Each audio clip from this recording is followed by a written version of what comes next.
உங்களுக்கு ஒரு ஸ்கேரியஸ்டான ஃபேக்ட் சொல்றேன். விவிஸ் செப்ல்ச்சர் அப்படின்னா என்னன்னா, உயிரோட இருக்கக்கூடியவங்களை வந்து பரி பண்றது. இந்த ஒரு ப்ராசஸ் வந்து பழங்காலத்துல வந்து மேற்கொண்டு இருக்காங்க. கோமா ஸ்டேஜ்ல இருக்கக்கூடிய ஒருத்தவங்களை வந்து இறந்துட்டாங்க அப்படின்னு மிஸ் அண்டர்ஸ்டுட் பண்ணி உயிரோடய அவங்கள புதைச்சிருவாங்க. ஸோ இப்போ பாக்குறீங்களா ஒரு இமேஜ், இந்த இமேஜ்ல இருக்கக்கூடிய பொண்ணையும் அது மாதிரி தான் பண்ணியிருக்காங்க. ஏன் நம்மளுடைய அலெக்சாண்டர் கிரேட் இருக்காங்களே, அவரே இது மாதிரி இறந்து போயிருக்காரு. அந்த காலத்துல வந்து அந்த அளவுக்கு வந்து கோமா ஸ்டேஜ் அப்படின்ற ஒரு நாலேஜே கிடையாது. ஸோ அதனால இவங்க இறந்துருப்பாங்க அப்படின்னு சொல்லிட்டு அவங்களை புதைச்சிடுறாங்க.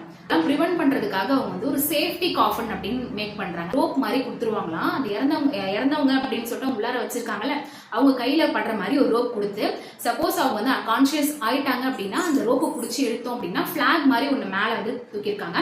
ஸோ அந்த பிளாக் இப்போ நீங்க இமேஜ்ல பாக்குறீங்களா, அந்த பிளாக் வந்து அப்ரைட் பொசிஷன்ல வந்துச்சு அப்படின்னா அவங்க வந்து உயிரோட இருக்காங்க அப்படின்ற ஒரு சிக்னல். ஸோ நியர்பைல இருக்கக்கூடியவங்க யாராவது பார்த்து உயிரோட தான் இருக்காங்க அப்படின்னு சொல்லிட்டு மற்றவங்களுக்கு தெரிவிச்சு அவங்களுடைய காஃபனை வந்து தோண்டி எடுக்கிற மாதிரி ஒரு வழக்கம் இருந்திருக்கு.